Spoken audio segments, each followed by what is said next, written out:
So this is my second trip to Brazil in a month, and I've had the pleasure of meeting up with friends and colleagues who are from Brazil, going to barbecues at their home, and the number one issue that they want to talk to me about in terms of the growth of iGaming in Brazil is what they perceive to be the biggest problem. And I saw this statistic. It was published by the Central Bank of Brazil, and it said in August, 3 billion reals were gambled by recipients of Bolsa Familia. 3 billion reals just in the month of August.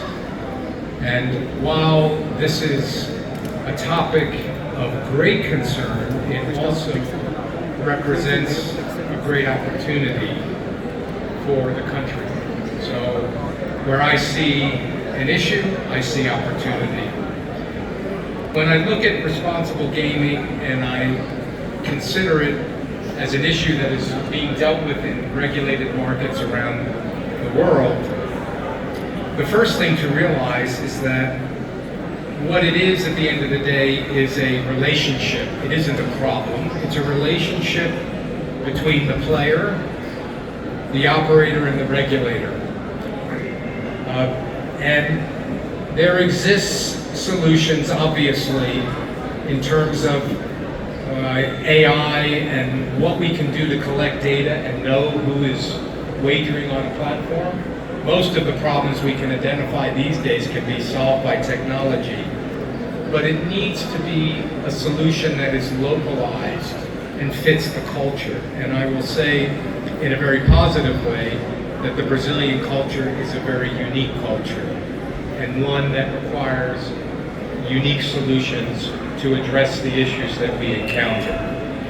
So if I look, I'm just going to move along.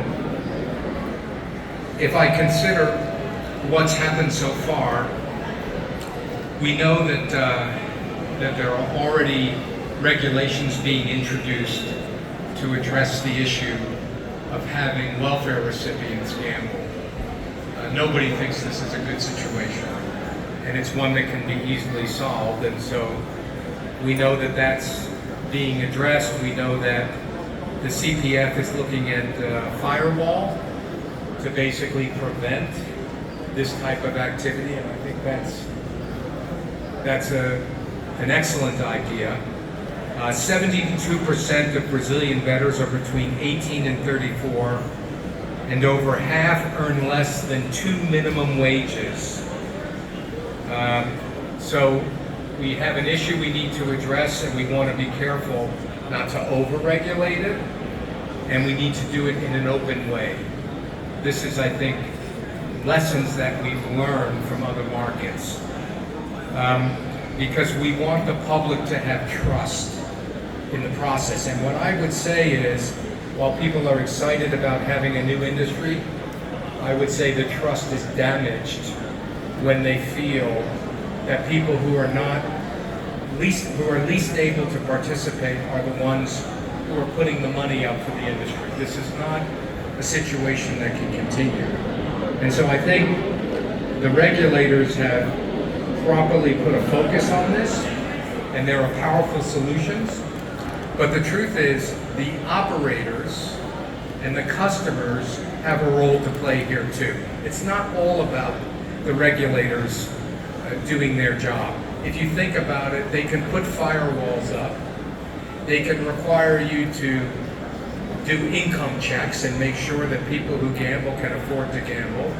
They can make you do self-exclusion, and they can make you adopt checks against lists that say these are people who should not participate.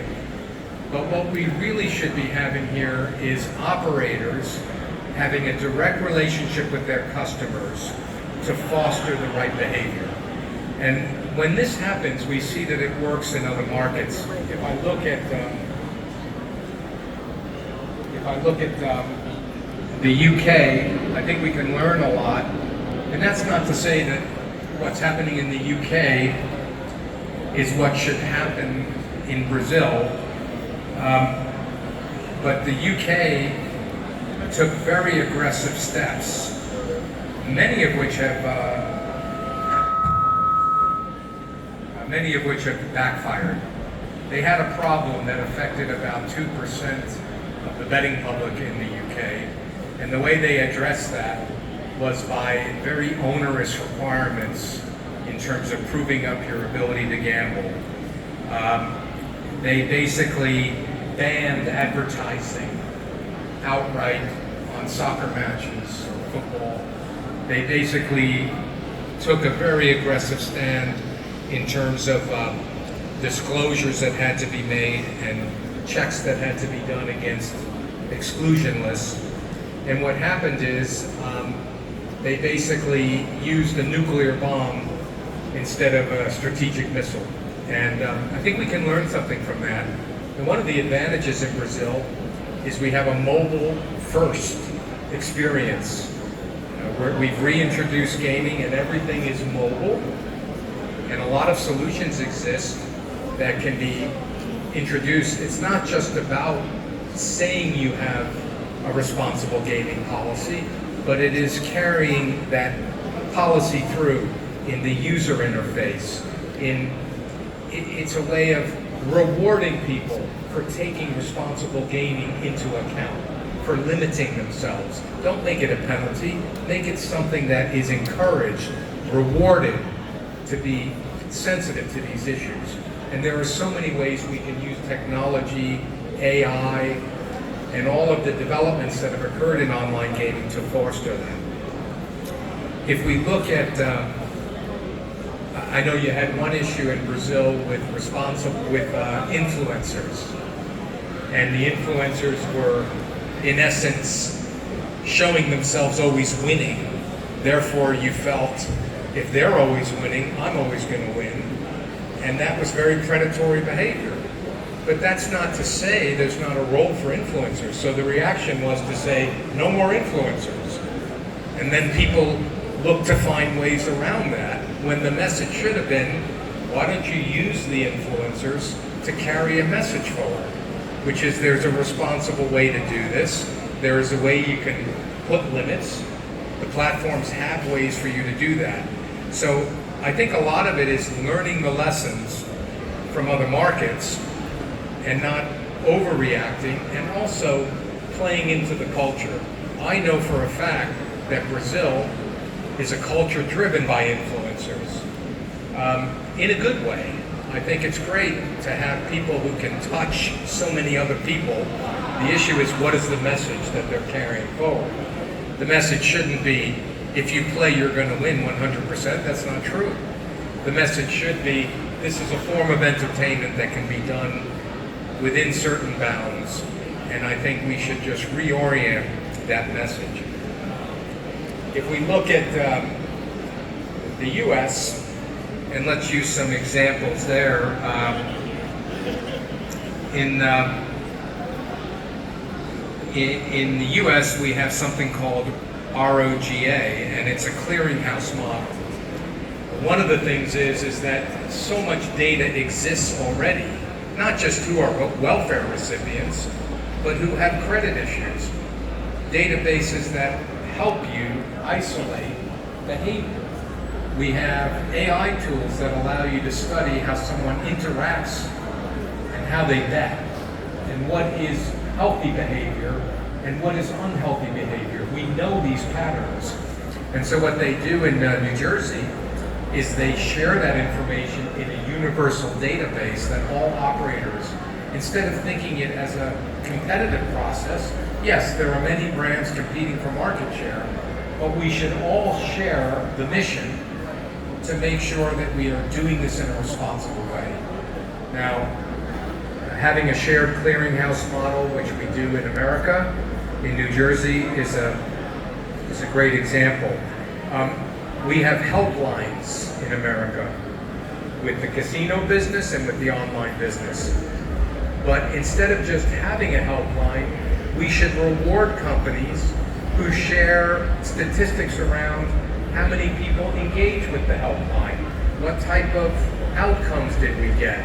In other words, use that as a tool to bring about change, not just simply check a box and say, well, we have this helpline. Is that helpline advertised? Is that helpline promoted by the same athletes that are promoting betting on the sports? Are they also promoting the fact that if you're having an unhealthy experience with this form of entertainment, that there are people you can go to who can help you through it? So I think it's not just enough to check the box, but it's important to put some measurement behind those efforts.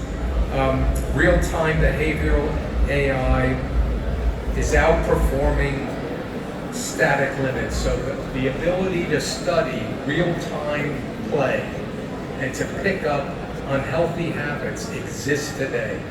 So everything that we're concerned about, we can solve. It's not only regulators saying you must do it, it's operators saying we want to do this. We want to be rewarded for doing it. We want to reward customers that act in a responsible way. And treat responsible gaming as customer retention. What you want to do is retain the customers who are the right customers to be participating in your form of entertainment. You don't want to be throwing investment at customers who shouldn't be partaking in it. So once we can identify who are the healthy, those that are having a healthy relationship with the activity, are the people that we should invest in to continue that activity. It's kind of common sense, and AI tools allow us to get to that result. And finally, as I've said in other speeches I've given at this conference and others, what I think is so unique about Brazil being the most recent market to regulate is that in many ways it's the most sophisticated from a technology standpoint, because you've had to be mobile first. In so many areas I could point to in e-commerce where Brazil leads the way. And I think there's an opportunity here, notwithstanding some bumps in the road early on, for Brazil to not only lead the way, but to show the rest of the world how to innovate in the area of responsible gaming. So I think overall it's a topic that needs the attention it gets, and I think it's getting the attention in Brazil. I think it is getting the buy-in from the operators.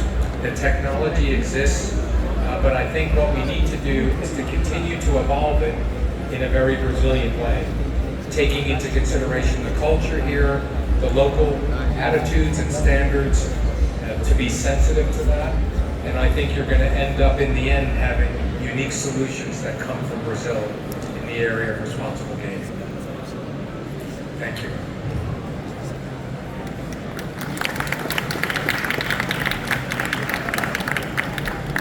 If there's any questions, I'll take questions, or if someone has a comment or perspective. Yeah. I don't know if we have do we have a microphone? Maybe you can. There we go. Mark is the hostess with the hostess.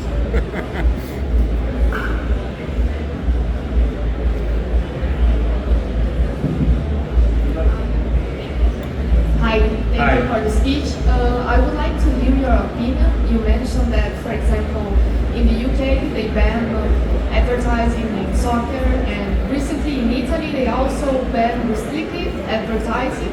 And you well mentioned the problems from influencers, but I think there's also a big problem from pirate bets that they should not operate in this year, and it's still a big problem also for the government. Looking for the patterns that happens in mature markets such as UK, Italy as well, what pattern do you see that could happen in Brazil in the next months? Well, look, I think obviously the first problem to rear its head was the issue of welfare recipients spending so much of their money. And that is a huge problem for obvious reasons. That safety net is there to be spent on essential items, and I think we can all agree that participating in gambling is not anywhere close to an essential item. So there are solutions in place to deal with that. When I look at and this was brought up when I gave a similar speech last year, the issue of advertising. Look, 90 to 95% of the sporting culture in Brazil is around soccer. It's such an important part of the culture. The monies that are going into sponsorship are also doing a service, in my view, to bolstering the investment in sport, which is integral to this country. So I'm not sure, and you can make the same argument in the UK. Premier League soccer is what every citizen in the UK lives and dies for. There's probably a healthy medium between where we are now and where it will end up. When I watch soccer now, I confuse all the flipping ads with even what's happening on the soccer field. It's overwhelming. And I think that has to probably be regulated to an extent. I think that's probably healthy because you don't want to detract from the main entertainment, which is the sport. And I think it's important what the messaging is. So it's one thing to say we're going to have this money go in to support different organizations that we also enjoy, but I think they have to get on board with making sure that there's a healthy adoption of gambling. So they have a role to play. It's not just to take the money, spend it on the sport. They have a civic role to play in making sure this is done in a healthy way for society. So I'm not a big fan of overregulation. I am a fan of localizing the solution for the market. And I have a feeling, based on how you have solved other issues in this country, and I'm not saying there are issues that go beyond just what we're talking about today in every country, but I think Brazil has a unique way of looking within itself to create progress and innovation. And I'm confident that the collection of operators, people, and regulators will find the right path forward. So I feel optimistic about that.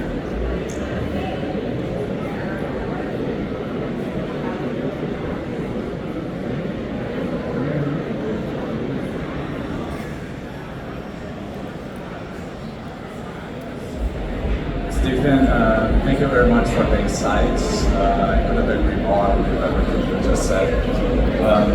Besides the example that you mentioned about the NPG, do you have other examples of markets that is doing this approach of sharing data to have better consumer users understanding? I would say in this example, I would say the U.S. is a little bit unique.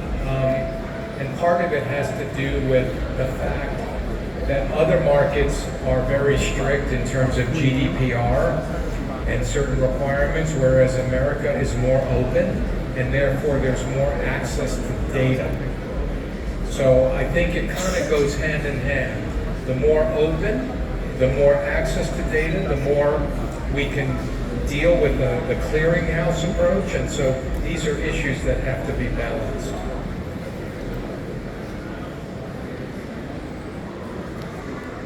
Okay, anybody else?